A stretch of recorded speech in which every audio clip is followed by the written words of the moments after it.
Hello everyone, how are you? My name is Nikunj Vyas and I study in 11th grade.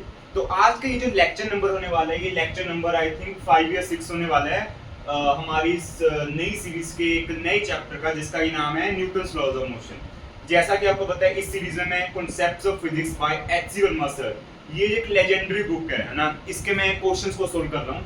ठीक है, तो हर एक question के कॉन्सेप्ट को भी एक्सप्लेन कर रहा हूँ ना, जो मैं एक्सप्लेन कर सकता हूँ ना। मतलब कर तो मैं सारे सकता हूँ, पर बात पता क्या है, मैं ये क्वेश्चन सोल्विंग सीरीज है और जिसमें कि मैं हर क्वेश्चन को बहुत ज्यादा डीपली एक्सप्लेन करूंगा ना, एक एक दो दो मेथड से, तो काफी लेक्चर लंबे हो जाएंगे, है ना। तो इसलिए मैं जो एक्सप्लेनेबल क्वेश्चन है ना एक पर्टिकुलर टाइम पीरियड के अंदर, उनको मैं एक्सप्लेन भी कर रहा हूँ। ठीक है, सो लेट्स स्टार्ट। तो आज का जो लेक्चर होने वाला है, इसमें हम करेंगे, हाँ, क्वेश्चन नंबर 21 से स्टार्ट करेंगे, है ना। उससे पहले आपको पता होगा कि हमने क्वेश्चन नंबर 20 तक हमने सारे कर लिए थे। क्वेश्चन नंबर 21 से स्टार्ट करेंगे। ठीक है, लेट्स स्टार्ट। तो क्वेश्चन नंबर 21 में बोला गया है a force F vector is equals to, हाँ, यहाँ पर एक हमारे वैल्यू दी हुई है, F vector is equals to V vector cross A vector. ठीक है, done. is exerted on a particle in addition to the force of gravity, where v is the velocity of the particle, a is a constant vector in the horizontal direction। ठीक है, यानी कि ये v velocity of particle है ना, और इसकी direction obviously उसी साइड होगी जहां पर पार्टिकल की वेलोसिटी होगी। और a यहाँ पर क्या है, यहाँ पर a is a constant vector in horizontal direction। horizontal direction में constant सा एक वेक्टर है। अब horizontal direction means इस वाले प्लेन में, ये जो जितना भी प्लेन है, ये वर्टिकल प्लेन हो गया सारा, और ये हॉरिजॉन्टल हो गया। ये हॉरिजॉन्टल प्लेन में एक वेक्टर है। ठीक है, done. With what minimum speed of a particle of mass m should be projected so that it continues to move undeflected a constant velocity with a constant velocity। यानी कि बोला ये जा रहा है, एक प्रोजेक्टाइल वाला केस बना देते हैं। ठीक है, प्रोजेक्टाइल मोशन का सिंपल, यहाँ से मैंने मान लो v स्पीड मान लो, ठीक है, यहाँ से मैं इसको छोड़ा, वेक्टर विद डायरेक्शन में दिखा दिया, ये हो गया इसका एंगल थीटा। डन। नीचे की डायरेक्शन को आपको बताइए, मान लो कि अभी इसी यहीं पर है, मैं इसी का एक जूम वर्जन यहाँ पर आपको दिखाऊं, तो मास इसका हो गया m, नीचे को लग रहा होगा m g, वेलोसिटी वेक्टर इधर को है। ठीक है, और जो हॉरिजॉन्टल प्लेन में लग रहा है, एक्चुअली जितना भी ये फोर्स है, सॉरी फोर्स नहीं, जो a वेक्टर है, ये हॉरिजॉन्टल प्लेन कुछ इस साइड से है, और ऑब्वियसली डायरेक्शन तो क्वेश्चन के हिसाब से इधर कोई इसलिए है ना। और आप ध्यान से इस मतलब हाँ, तो अगर ध्यान से इसको नोटिस करो ना, हॉरिजॉन्टल डायरेक्शन के हिसाब से आपको कैंसिलेशन वगैरह करनी पड़ेगी। आप यहाँ ऐसे नहीं लिख सकते हो कि वी ए साइन थीटा, अब ऐसे भी लिख सकते हैं। आपको पता है क्रॉस प्रोडक्ट है, इसको आपको ऐसे ही खोलना पड़ेगा। अब अकॉर्डिंग टू द क्वेश्चन, ठीक है, आपको इसको अनडिफ्लेक्टेड जाना पड़ेगा। अब नीचे को ऑब्वियसली mg लग रहा होगा, आपको ऊपर की तरफ को काउंटर करना है इस फोर्स से, जो कि कितना है va sin थीटा। मैंने इसको खोल लिया है। ठीक है, यानी कि मैं यहाँ से नोटिस किया कि फोर्स ऊपर को लग रहा है। ठीक है, हम सभी को पता है कि यहाँ पर फोर्स ऊपर को लग रहा है। हॉरिजॉन्टल डायरेक्शन में क्या है हमारे पास, यहाँ पर क्या है, हॉरिजॉन्टल डायरेक्शन में हमारे पास यहाँ पर है ये a वेक्टर है, जो भी है ना। अब ध्यान से नोटिस करो, जैसे मैं छोड़ा फोर्स ऊपर आना शुरू कर दिया ऐसे फोर्स ने। ठीक है, आप इसको प्रॉपर आप इसको इमेजिन भी कर सकते हो। इवन अगर आप मेरे पास यहाँ मैं 3D डायग्राम यहाँ पर मैं ज़्यादा इमेजिनेबल नहीं करा सकता, इसलिए थोड़ा ट्रिकी होगा इसको इमेजिन करना। मतलब ध्यान से अगर इसको नोटिस करो ना, अगर आपके पास बुक भी हुई है ना, तो बुक में स्टेटमेंट एक बार रीड करना, आपको सारा कुछ आपको क्रिस्टल क्लियर रहेगा। यानी कि मेरे को इसको, इसका मास m का पार्टिकल, इसको काउंटर अटैक कराना है। काउंटर अटैक में क्या बोल रहा हूँ, इनको कैंसिल आउट कराना है। ठीक है, तो va sin theta is equals to mg, find करना था v from here, v is equals to mg upon a sin theta. और फाइंड आउट क्या करना है, यहाँ पे एक मैं स्टेटमेंट एक बार फिर से एक बार पढ़ देता हूँ। फाइंड क्या करना था, फाइंड करना था विद व्हाट, ओके, मतलब इसकी minimum speed of a particle of mass m so that it continues to move in a straight line with a constant velocity। मतलब वही चीज है, यानी इसकी मिनिमम वैल्यू कैसे फाइंड आउट करेंगे। तो यार sin थीटा की हमारे को रेंज पता है फ्रॉम -1 to 1, और इसकी मिनिमम वैल्यू हमारे पास कैसे आएगी। अब कई लोग क्या करेंगे, -1 पुट करेंगे और बोलेंगे नेगेटिव में, पर ये एक रॉन्ग क्वेश्चन हो जाएगा।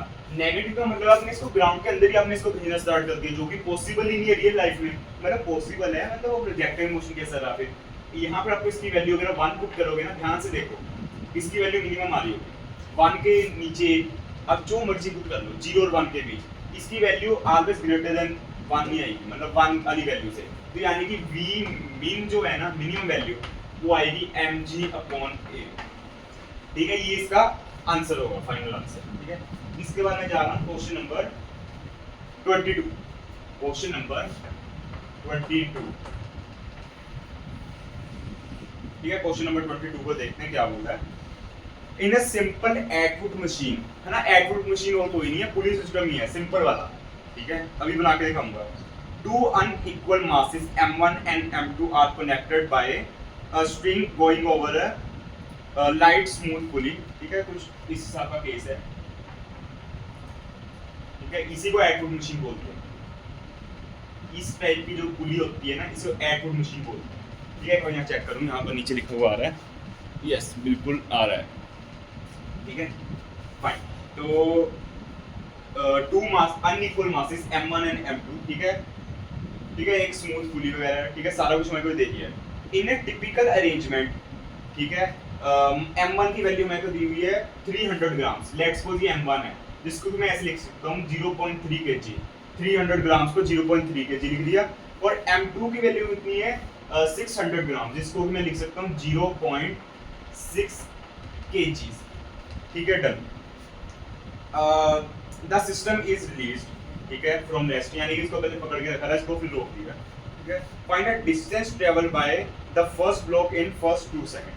ठीक है, फर्स्ट ब्लॉक यानी कि ऑब्वियसली ई यानी की बात की जा रही है, इसको मैं 1 मान देता हूं, इसको 2 मान देता हूं। ठीक है, ओके। फाइंड बी पार्ट है find the tension in the strings. ठीक है, और सी पार्ट है find the force exerted by clamp on to. ठीक है, सारी चीजें फाइंड आउट करते हैं। आइए कैसे, सबसे पहले एक्सेलरेशन फाइंड आउट करो इसकी। एक्सेलरेशन कैसे फाइंड आउट करेंगे, net force divided by total mass. Net force कैसे, यहाँ नीचे को 3 लग रहा है, यहाँ कितना लग रहा है 6, ऑब्वियसली न्यूटन्स।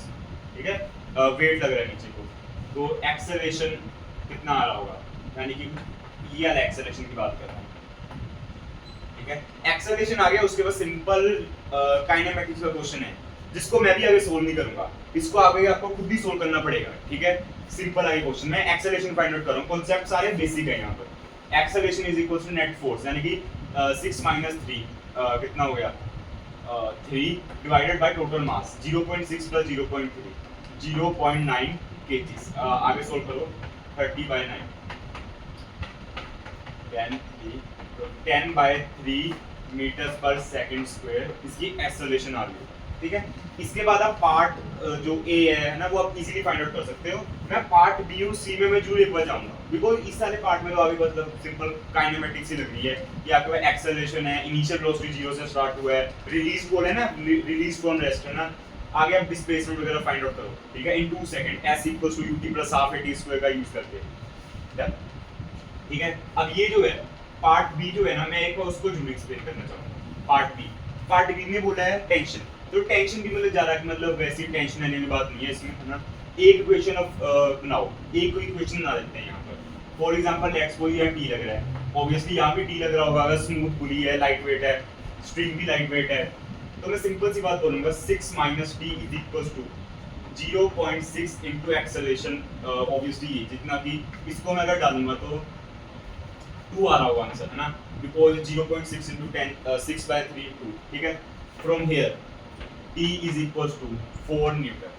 टेंशन की वैल्यू 4 न्यूटन आ चुकी है। ठीक है, पार्ट बी का आंसर आपके पास आ गया।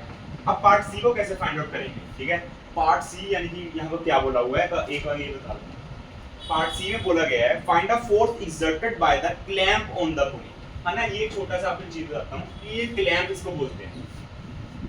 ठीक है, ये पुली के ऊपर ये जो, यानी कि इतना बताऊं ना, इस जगह पर कितना फोर्स लग रहा होगा, ये इसकी वैल्यू पूछी गई है बस, ये कितनी लग रही होगी फोर्स। अब यहाँ फोर्स यहाँ पर और कुछ भी नहीं है, 2t है, t plus t is equal to 2 times of t। Simple सी इतनी सी ही बात थी। ठीक है, ये आपका हो गया क्वेश्चन नंबर 22। बाकी पार्ट ए को यू कैन इजीली सॉल्व, ठीक है, आगे kinematics is simple, s equals to t plus half a t square की इक्वेशन सी, ठीक है डन। तो अब मैं करने जा रहा हूँ इसको इरेज, ठीक है। इसके बाद हम करेंगे क्वेश्चन नंबर 23।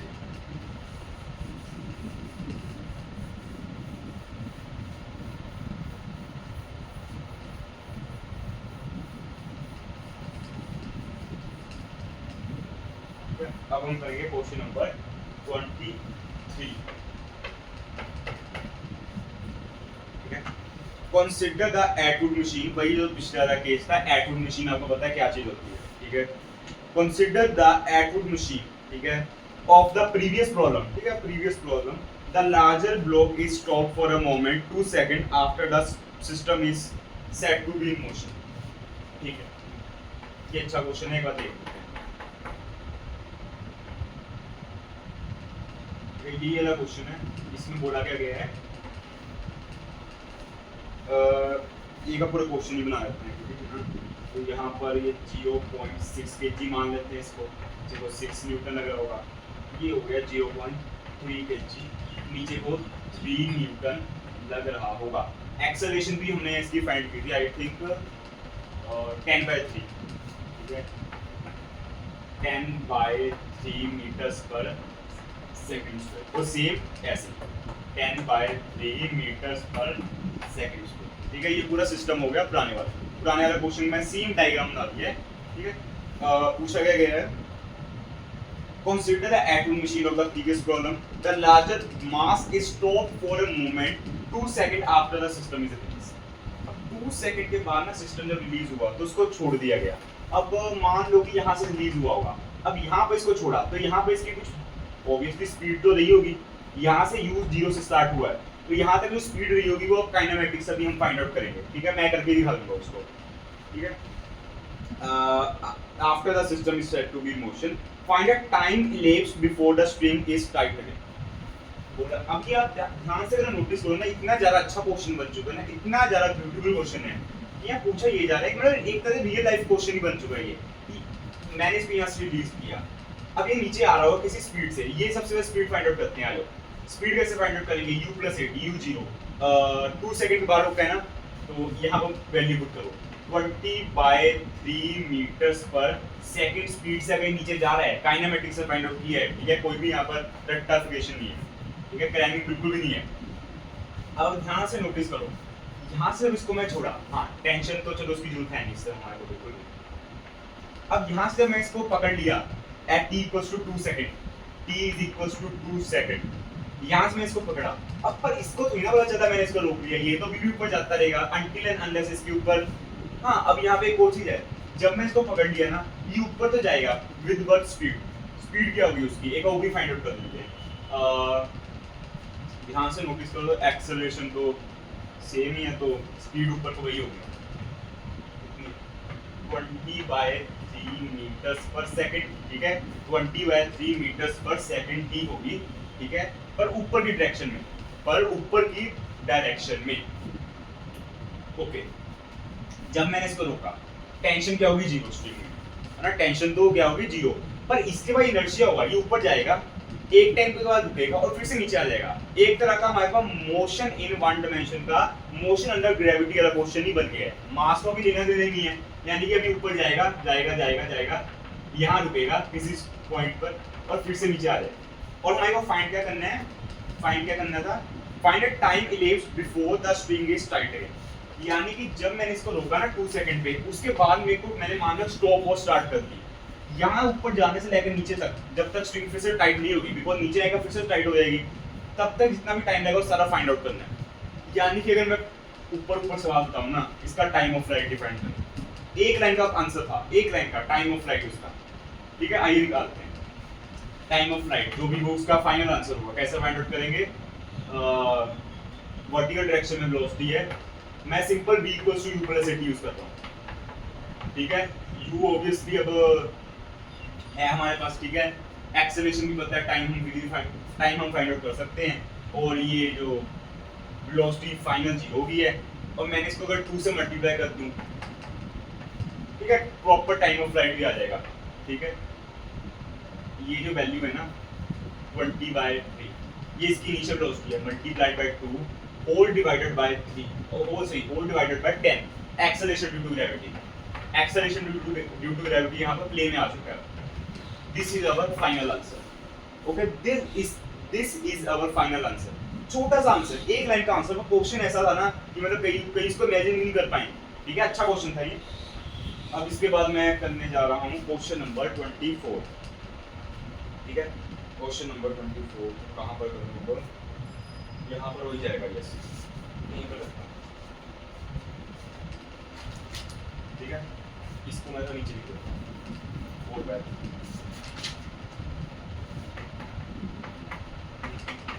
ठीक है, ऑब्वियसली सेकंड में आंसर होगा। ठीक है, ये हमारा आंसर आ गया। अब मैं करने जा रहा हूँ question number 24। Okay, question number 24 में मेरे को क्या बोला गया है? सबसे पहले एक तो फिगर है जिसको मैं बनाना चाहूंगा यहाँ पर।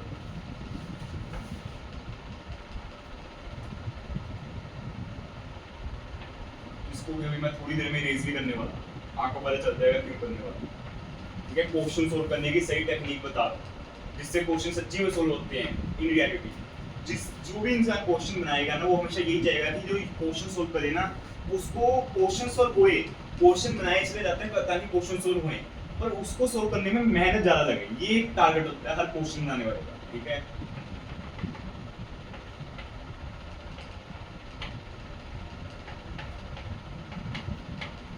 ऊपर आ भी रहा है तो चेक करना पड़ेगा मेरे को। यस, बिल्कुल आ रहा है। ठीक है, ठीक है, ये एक फिगर है जिसको मैंने भी बनाया। Okay, nice. नाउ अब मैं स्टेटमेंट पढ़ता हूँ। ठीक है, एक फिगर है। ठीक है, uniform rod of length 30 centimetre. ठीक है, हैविंग मास 3 kg। 3 kg का क्या है? मास है इसके अंदर। ठीक है, मतलब इसी का मास 3 kg है ना। Okay, the string shown in the figure are pulled by constant forces of 20 newton and 32 metre. ये कांस्टेंट फोर्सेस है। ये क्या है? कांस्टेंट फोर्सेस है। ओके, ठीक है। Find the force exerted by a rod 20 centimeter part. Sorry, find the force exerted by the 20 centimeter part of the rod on 10 centimeter part. यानी कि कुछ नहीं है, ये इनके बीच का नॉर्मल रिएक्शन पूछ रहा है, या फिर सीधी बात बताऊं, टेंशन। अब ये जो केस है ना, ये भी एरा गैरा केस नहीं है। ये जो हम बोलते हैं ना कि पुलिस में जो स्प्रिंग्स है लाइट वेट है, ये वही वाला केस है, स्प्रिंग वाला। बस केस क्या है कि स्प्रिंग का मास आ चुका है। इसको एक ब्लॉक की तरह नहीं देखना, इसको स्प्रिंग की तरह ही देखेंगे हम। ठीक है, ठीक है। और इसका एक जनरलाइज केस भी आता है। ठीक है, वैसे उसकी जरूरत नहीं है। ठीक है, मैं कराऊंगा भी नहीं, वरना आप उसको फिर रटने शुरू कर दोगे। on 10 centimeter part, all the surfaces are smooth. ठीक है, and the springs and pulleys are light. ठीक है, springs and pulleys कौन सी लाइट है? ये वाली। इसका तो मास है ऑब्वियसली। पर अब मैं इस क्वेश्चन को अपने हिसाब से मॉडिफाई करना चाहता हूँ। मेरे को लग रहा है कि पुलिस होगी, ये स्प्रिंग्स होगी, ये बहुत को कॉम्प्लिकेटेड बना रही है क्वेश्चन को। अब ये स्मूथ है, यानी कि यहाँ भी तो 20 न्यूटन ही लग रहा होगा, यहाँ भी तो 32 न्यूटन ही लग रहा होगा। तो क्यों ना मैं नीचे सारी जो है चीजें है ना, इनको मैं हटा ही दूँ। तो मैं भी यही करने जा रहा हूँ। इन सारी जो यूजलेस चीजें, इनको सभी को हटा के अपना प्रॉपर क्वेश्चन ही बनाऊंगा यहाँ पर। ठीक है, क्वेश्चन कैसे बनेगा ये दिखाता हूँ। सबसे पहले इसको इरेज करना है। अब इस हिसाब का मैं बनाऊंगा, मेरे को आसानी हो क्वेश्चन सोल्व करने के लिए। If I am not wrong, यहाँ पर 32 न्यूटन ही लग रहा होगा, और यहाँ पर 20 न्यूटन ही लग रहा होगा। ठीक है, एक और डायग्राम फिर करना है तो अपने हिसाब से। ठीक है, मास कितना है? 3 kg है। ठीक है, मास कितना है? 3 kg है। ये कितना हो गया? 10 सेंटीमीटर, जिसको कि मैं मीटर्स में नहीं लिख रहा हूँ। मीटर्स में क्यों नहीं लिख रहा हूँ? बिकॉज वहाँ पर जगह की कमी है। मैं इसको सीधा क्वेश्चन में मीटर्स में लिख रहा हूँ। ठीक है, 20 सेंटीमीटर। ठीक है, ऊपर में भी नहीं दिख रहा होगा, एक बार मेरे को चेक करना पड़ेगा। हाँ, दिख ही रहा है। Wait a minute.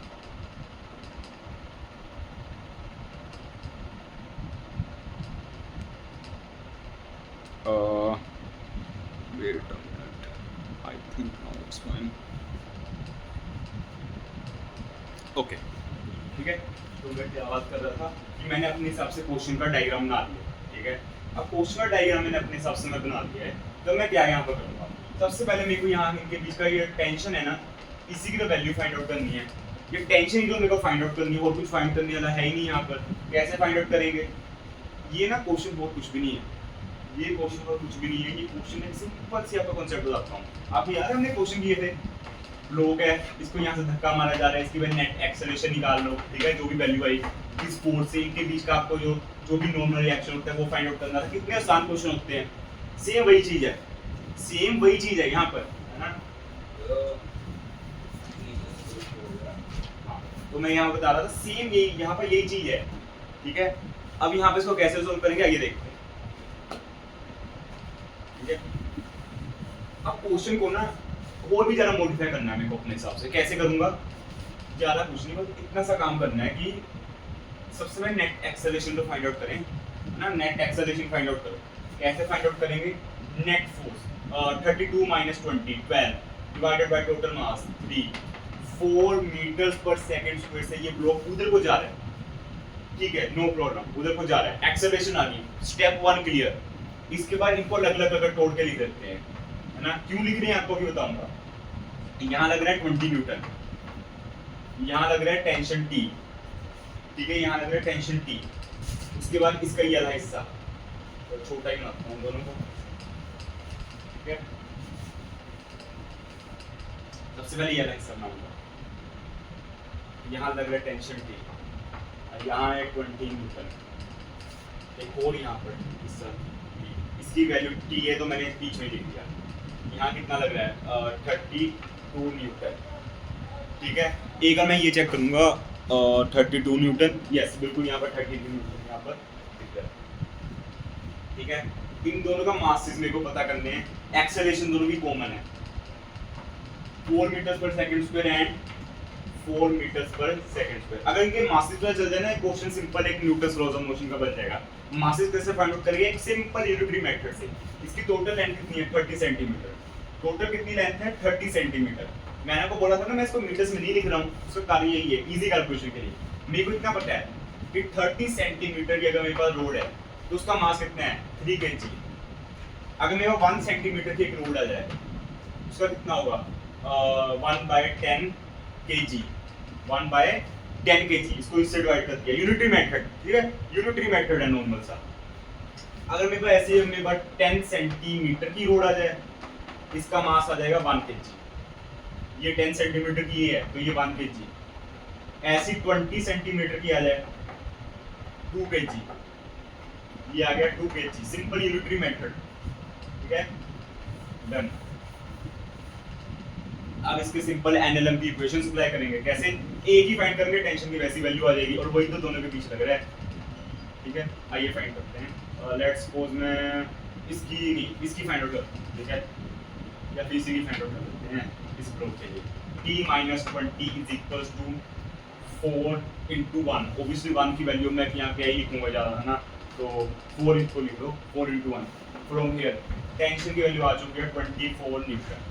This is our answer, ठीक है। इन टाइप के क्वेश्चन को ऐसे सोल्व करते हैं, ठीक है। काफी आसान क्वेश्चन होते हैं, सिंपल यूनिटरी मेथड से मास फाइंड आउट करो। और आपको बात बताऊं, अगर आपको फ्यूचर में कभी ऐसा क्वेश्चन दिख भी जाए ना कि कोई रोड है, जिस रोड नहीं सॉरी कोई रोप है जिसका मास है, ज़्यादा टेंशन लेने की जरूरत नहीं है, ठीक है। आप अगर आपको रोटेशनल मोशन आता है, ये आपको एनएलएम आता है अच्छी तरह, मतलब इन डेप्थ आता है कि आप इक्वेशंस बना सकते हो, सोल्व कर सकते हो, सोच सकते हो, इमेजिन कर सकते हो फिजिक्स को, यू कैन इजीली सोल्व। यही कॉन्सेप्ट लगेगा, ठीक है। थोड़ा सा एक्स्ट्रा होगा, ठीक है, बट इट्स ओके। ये था क्वेश्चन नंबर 23 एंड 24, ठीक है, ओके। ठीक है, अब हम करने जा रहे हैं इसके अगले वाले क्वेश्चन, ठीक है, क्वेश्चन नंबर 24 तक होगा।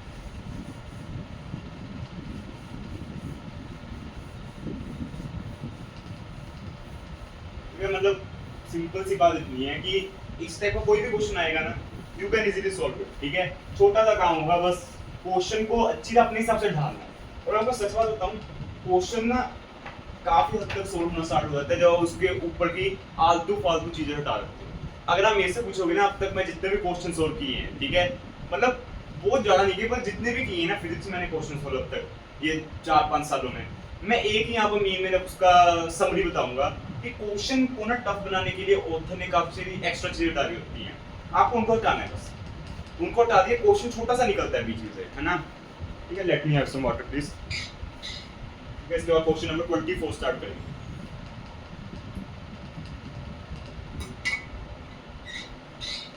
ठीक है, तो अब यहाँ पर है question number 24, sorry question number 25 है ना, क्वेश्चन नंबर 25। ठीक है, consider the situation in the figure, all the surfaces are frictionless, springs are pulleys are lightweight, find the magnitude of the acceleration of two blocks। ठीक है, question एक बनाया था, बहुत ज्यादा इजी क्वेश्चन है, मतलब बहुत ज्यादा। ठीक है, और उसके एक सोल्व करने का ट्रिक भी बता दूंगा। ठीक है, एक ट्रिक भी बता दूंगा यहाँ पे, 3 मीटर 4 मीटर 5 मीटर। ठीक है, यहाँ पर एक पुली लगी है, ये कितना है 1 kg, यस 1 kg, एंड ये कितना है 1 kg, ये भी 1 kg। ठीक है, इस टाइप के क्वेश्चन आपको एक्सेलरेशन फाइंड आउट करनी है। मेरे को नहीं पता किसकी ज्यादा है किसकी कम है, लेट्स सपोज यहाँ को एक्सेलरेशन है, अगर यहाँ को नहीं हुई तो नेगेटिव में आ जाएगी वैल्यू, यानी कि उधर को। ठीक है, उसकी कोई टेंशन नहीं है। इस टाइप के क्वेश्चन को कैसे सोल्व करना है, देखो एक्सेलरेशन फाइंड आउट करना है ना, एक ही फॉर्मूला बताऊंगा। ठीक है, रटवा बिल्कुल भी नहीं रहा हूँ, कि मतलब कई लोग तो ये भी बोलते हैं, हाँ कई लोग ये भी बोलते हैं, जो इनकी जो एक्सेलरेशन, ये मान लो एंगल थीटा 1 है, ये एंगल थीटा 2 है, इनके भी जितनी भी वैल्यू आ रही है आपको उनको रटना पड़ेगा, आप उनको याद नहीं, वो थीटा के टर्म्स में आपको वैल्यू याद कराएंगे, ये ऐसे ऐसे ऐसे ऐसे, but this is all nonsense. ठीक है, this all is nothing but nonsense. Simple सी बात है, कुछ भी क्रैमिंग करने की जरूरत नहीं है। एक्सेलरेशन जो नेट आएगी ना, ये नेट एक्सेलरेशन ही है, उसका बस एक ही फॉर्मूला है, नेट एक्सेलरेशन है ना, एक ही फॉर्मूला है, F net upon mass total mass से डिवाइड कर दो नेट फोर्स को, आंसर आ जाएगा। यहीं पर मैं करने जा रहा हूँ। नेट फोर्स कैसे फाइंड, चलो मास सबसे पहले लिख देते हैं 2 kg। ठीक है, सिस्टम का मास, ऐसा नहीं किसी एक ब्लॉक का, पूरे सिस्टम में जितना ही मास है पूरे। ठीक है, ओके 2 डिवाइड लिख दिया। एफ नेट कैसे फाइंड आउट करेंगे देखिए। एफ नेट यहाँ पे ध्यान से नोटिस करो, कंपोनेंट्स तोड़ने पड़ेंगे आपको ग्रेविटी के, एक्सेलरेशन ड्यू टू ग्रेविटी के कंपोनेंट तोड़ने पड़ेंगे। कैसे तोड़ेंगे, मान लो नीचे को जी लग रही है, जो कि लग भी रही है ना, मानने के लिए क्या बात है, यहाँ नीचे को जी लग रही है, कुछ इस तरह का केस बन रहा होगा आपका। ये एंगल अगर थीटा 1 है, और आपको बताना ये एक स्टैंडर्ड एंगल है, थीटा 1 की वैल्यू कितनी होगी, थीटा 2 की, आपको सिंपल सी बात है आपको पता ही होगी। थीटा जैसे यहाँ पर फॉर एग्जांपल थीटा 1 की वैल्यू 37 डिग्रीज और थीटा 2 की वैल्यू कितनी है 53 डिग्रीज, है ना। ठीक है, ऐड होके देख लो 180 भी आ रहा होगा। ठीक है, स्टैंडर्ड एंगल्स होते हैं ऐसे 2-3 होते हैं ऐसे, जो मेरे को याद है। ठीक है, ऐसे बहुत सारे निकल जाते हैं, भाई याद करने की ज़्यादा जरूरत नहीं है। ठीक है, यहाँ पर बल्कि ट्रायंगल भी दिया हुआ है, अपने हिसाब से फाइंड आउट करो, है ना। नीचे की डायरेक्शन को जी लग रहा है। अब यहाँ से अगर मैं फाइंड आउट देखूँ, लेट्स सपोज ये 37 डिग्रीज है, तो ये कितना होगा 53 डिग्रीज। देखो ये नीचे जाके 90 एक्सटेंड करेगा, है ना। सिंपल ट्रायंगल्स के रूल अप्लाई करो। फाइंड क्या करना है, इधर को डायरेक्शन में जितनी यहाँ पर एक्सेलरेशन ड्यू टू ग्रेविटी लग रही है, नॉर्मल का हमारे को बेनिफिट नहीं है, सिंपल इस डायरेक्शन में कितनी जी लग रही होगी, जी डैश बोल दिया मैंने इसको। ठीक है, जी डैश कितनी आ रही होगी ये, जी cos 53 कितनी होती है, जी cos 53 कैसे फाइंड आउट करेंगे। ठीक है, मैं बता देता हूँ। ये ट्रायंगल आपका सिंपल 3/5 है ना, 3/5 into 10, जी की वैल्यू 10 डाल दी तो 6 आ रही होगी, 6 मीटर्स पर सेकंड स्क्वायर। ठीक है, अब मतलब यही कॉन्सेप्ट है कि जी आ गया, लेट्स सपोज यहाँ आपको जी डैश होगी, इसकी आप कुछ वैल्यू आएगी वो फाइंड आउट करो। यहाँ पर आपको फिर उसके बाद क्या करना है, सिंपल सी बात है, मल्टीप्लाई करना है इससे।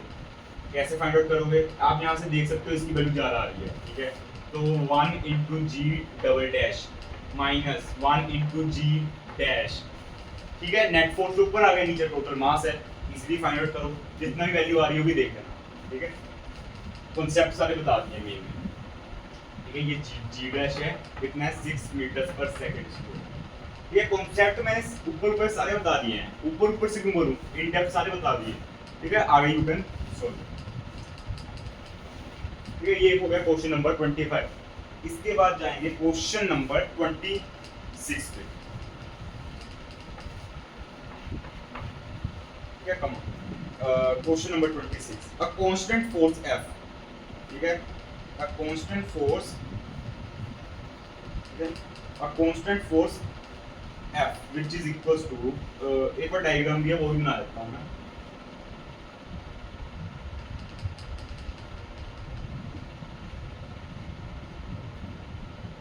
ये M2 है ना, पूरी दिया पूरी शॉर्ट कर, ये M1, ये कितना लग रहा है F, ये एक फिगर है जो हमारे को पहले से बनी नहीं मिली है, ठीक है। A constant force F which is equal to m2g by 2, m2g by 2, ठीक है, m2g by 2 is applied on a block of mass m1, ठीक है, जैसे कि आपको दिख भी रहा है as shown in the figure. The string and pulleys are light and surfaces are smooth. Find the acceleration of m1. इसकी जो भी acceleration a आई होगी वो हमारे को फाइंड आउट करनी, ठीक है। कैसे करनी है आइए देखते हैं। अब मतलब इस हिसाब से क्वेश्चन को, इस टाइप के जितने भी क्वेश्चन हैं उनको कैसे सोल्व करना है ना, एक बार इसको देखते हैं। तो ये m1 है, इसका FD बनाओ, मैं बोलूँगा यहाँ पर कितना आएगा m2g, ठीक है, और इसकी एक्सेलरेशन का मैं ऊपर का मान a है ना। वैसे मेरे को देखने पे लग रहा है कि नीचे को ही जाएगा ये, मैं देखने में ये लग रहा है नीचे को जाएगा, पर मैं कुछ एक नई चीज बताना चाहता हूँ कि अगर डायरेक्शन ऑपोजिट आ गई तो नेगेटिव साइन भी आ जाएगा। फिजिक्स खुद भी आपको सारा कुछ बता देगी कि क्या आना था क्या नहीं आना था। ऊपर को मान लेते हैं, इन यहाँ पर मान लो टेंशन T है, यहाँ पर भी टेंशन क्या है T। FBD बनाओ, पहले इसके लिए बना देता हूँ m2g/2 माइनस T, बिकॉज ऐसे भी लग रही होगी टेंशन है ना, minus T is equals to m1a is equals to m1a, और इसी तरह T minus m2g is equals to m2 into a, ठीक है। उसी तरह ये भी हमारे पास आ गया। अब यहाँ पर क्या करना है, सिंपली इनको ऐड कर देते हैं, टेंशन से टेंशन खत्म, टेंशन ही खत्म हो, है ना। इनको माइनस करो तो क्या आएगा, माइनस आएगा है ना, minus m2g/2 is equal to m1 plus m2 bracket में एक्सेलरेशन बाहर, फ्रॉम हियर एक्सेलरेशन की वैल्यू कितनी आ रही होगी, minus m2g divided by 2 into m1 plus m2। Minus क्या शो करा है, मैंने आपको बोला था ना कुछ एक नई चीज बताऊंगा। माइनस क्या है कि एक्सेलरेशन ऊपर को नहीं है, इसकी इधर को नहीं है, एक्चुअली एक्सेलरेशन ऐसे है, इधर को है, यानी कि नीचे को आ रहा है, ये उस साइड को जा रहा है। खुद हमारे को मैथमेटिक्स ने आंसर बताया, मैथमेटिकली खुद हमारे पास करेक्ट आंसर आया। नेगेटिव का मतलब कुछ नहीं होता, ऑपोजिट डायरेक्शन होता है ना, वेक्टर से, नॉर्मल से वेक्टर से, ठीक है। ये था क्वेश्चन नंबर 25 और ये था क्वेश्चन नंबर 26। अब हम जाएंगे क्वेश्चन नंबर 27, और अगर टाइम लगा तो क्वेश्चन नंबर 28 को भी करने की पूरी कोशिश करूंगा।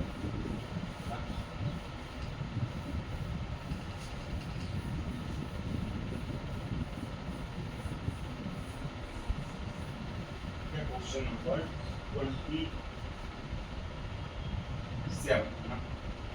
क्वेश्चन नंबर 27 वहां पर दिख भी रहा था, मैं जा रहा उधर लिख दिया, आए थे नहीं दिख रहा है, बिल्कुल सही है ना। क्वेश्चन नंबर 27 एक फिगर है, उसको बना देता हूँ।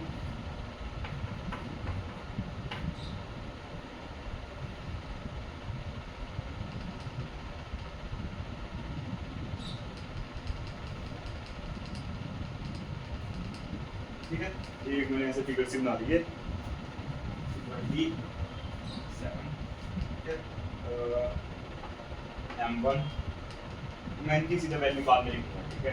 ये एक फिगर है, यहाँ पर एक फोर्स F लग रहा है, यहाँ पर भी एक फोर्स क्या लग रहा है, F लग रहा है, ठीक है। एक फिगर है आपको शो की जा रही है, एक एटवुड मशीन है, ठीक है, एक क्या है, एटवुड मशीन है, ठीक है। m1 की वैल्यू, m1 एक्चुअली ये है जिसकी वैल्यू 5 kg दी हुई है, उससे m2 ये है जिसकी वैल्यू कितनी दी है, 2 kg की है। ऑब्वियसली एक्सेलरेशन तो चलो नीचे को ही होगा और यहाँ इसके लिए ऊपर को होगा, ठीक है। फोर्स F इसकी वैल्यू कितनी है, 1 न्यूटन कितनी है 1 न्यूटन ठीक है हाँ find the acceleration of either block describe the motion of m1 if the हाँ वो बात की बात है सबसे पहले एक्सेलरेशन फाइंड आउट करें ठीक है सबसे पहले एक्सेलरेशन फाइंड आउट करें कैसे फाइंड आउट करेंगे दिखाता नेट फोर्स आपको पता है यहाँ नीचे को 20 लग रहा होगा यहाँ पर 50 लग रहा होगा उसमें एक एक ऐड ही किया है हमने है ना ठीक है फाइंड आउट क्या फाइंड आउट करेंगे सबसे पहले acceleration F net divided by total mass of the system F net कैसे फाइंड आउट करेंगे 50 ये 50 क्यों मैं लिखा 5g यानी कि 50 लिख दिया है ना 50 प्लस 1 51 माइनस करेंगे तो यहाँ पर क्या आएगा 20 प्लस 1 21 डिवाइडेड बाय टोटल मास 7 ना टोटल मास कितना आ रहा होगा 7 इज इक्वल्स टू क्या होगा 30 बाय 7 ये एक्सेलरेशन कुछ इतनी सी आ रही है ठीक है मीटर्स पर सेकंड तो ऑब्वियसली ठीक है अब इसके बाद हमसे क्या पूछा गया है ठीक है एक्सेलरेशन हमारे को फाइंड आउट हो ठीक है इसके बाद क्या पूछा गया है इसके बाद पूछा गया हमसे describe the motion of m1 m1 कौन सा था ये ठीक है ये क्या था m1 ये क्या था m2 ठीक है describe the motion of m1 if the spring breaks but f continues to act अब ना जो ये था m1 ये पहले से भी नीचे जा रहा था ठीक है बड़ा माप थोड़ा सा ये जो m1 था ना m1 भी वहां से इसका सिवा 50 के g ये पहले से भी नीचे जा रहा था एक्सेलरेशन कितनी थी 3/7 मीटर्स पर सेकंड स्क्वायर और नीचे को 1 न्यूटन भी लग रहा था इसका अपना वेट भी था 50 न्यूटन ठीक है अब बोला कि मान लो स्ट्रिंग काट दी गई यानी कि टेंशन ही खत्म हो गया है ना टेंशन ही खत्म हो गया तो मोशन इसका डिस्क्राइब करो तो मोशन डिस्क्राइब करने से सिंपल सा मतलब है कि वही जो हम फाइंड आउट करते हैं नॉर्मली क्या फाइंड आउट करते हैं हम एक्सेलरेशन जैसी चीजें है ना या फिर जब उसको कट किया गया इसकी वेलोसिटी कितनी थी ना वो चीजें हैं ठीक है वो तो चलो काइनेमेटिक्स में ज़्यादा चला गया वो तो क्वेश्चन में जब पूछा जाएगा तब बताएंगे अभी मोशन के नाम पे मैं इसकी एक्सेलरेशन बता रहा हूँ कितनी होगी क्या ये होगी आंसर इज नहीं ये इसकी एक्सेलरेशन नहीं होगी एक्सेलरेशन अब नहीं आएगी जो कि कैसे फाइंड आउट करेंगे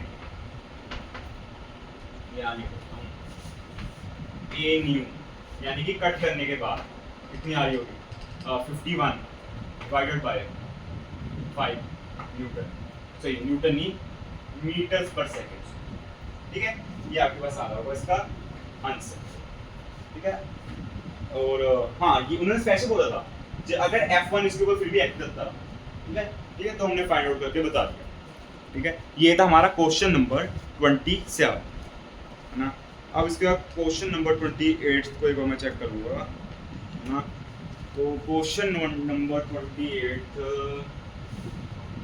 एक्चुअली जो क्वेश्चन नंबर 28 है ना ये काफी ज़्यादा बड़ा क्वेश्चन है इसके दो क्वेश्चन पूछे गए क्वेश्चन नंबर 28 और क्वेश्चन नंबर 29 और वीडियो की लेंथ अगर मैं देखूं हाँ तो 40 मिनट्स की हो चुकी है और इस क्वेश्चन को कराते हुए आराम से 15 मिनट लग जाएंगे बिकॉज मैं समझा के करूँगा तो आई थिंक मेरे को ये क्वेश्चन अब अगले लेक्चर में ही करना चाहिए ठीक है ये दो क्वेश्चन है पर मैं क्वेश्चंस की कमी ना हो इसलिए मैं एक काम करता हूँ क्वेश्चन नंबर 30 में भी कराऊंगा ठीक है दो क्वेश्चन बीच में स्किप किए हैं तो मैं यहाँ लिख भी देता हूँ क्वेश्चन नंबर 28 एंड 29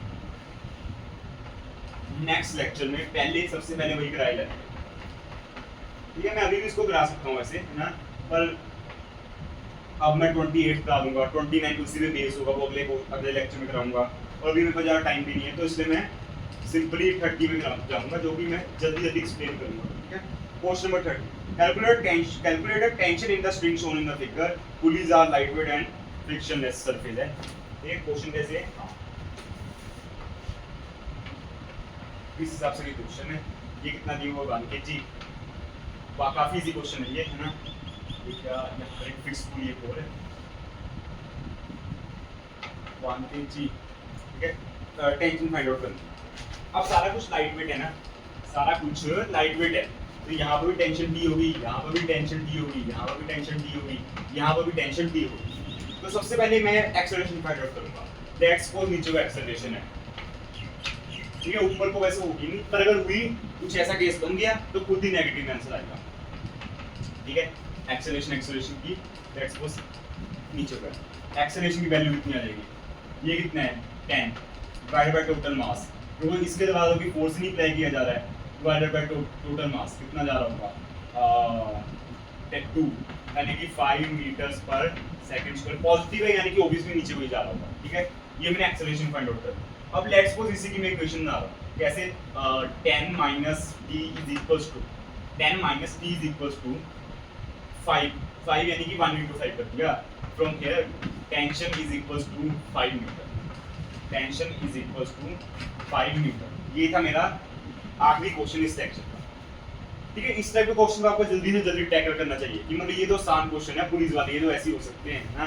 जो अगले लेक्चर में क्वेश्चन सबसे पहले कराऊंगा ना 28 29 है वो भी आसान पर लेंथी है, मेरे को एक्सप्लेन करने पड़ेंगे, इसलिए अगले लेक्चर में उसको करा दूंगा। ठीक है, तो ये था मेरा आज का वीडियो जिसमें कि आई थिंक मैंने कितने क्वेश्चन कराए हैं आज, ये 30 क्वेश्चन हो गए, तो 21 से लेकर 30 क्वेश्चन यानी कि वही 9-10 क्वेश्चन में कराए हैं।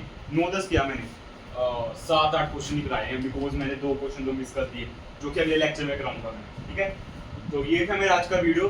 ठीक है, जिसमें कि हमने न्यूटन्स लॉज ऑफ मोशन के ऊपर कुछ और क्वेश्चन किए हैं। ठीक है, एच.सी. वर्मा सर की काफ़ी वर्ल्ड फेमस बुक, ठीक है, एक legendary book concepts of physics. ठीक है, वॉल्यूम 1। ठीक है, अब अगला वीडियो भी जल्दी से जल्दी आएगा। ठीक है, so thank you for watching this video, bye.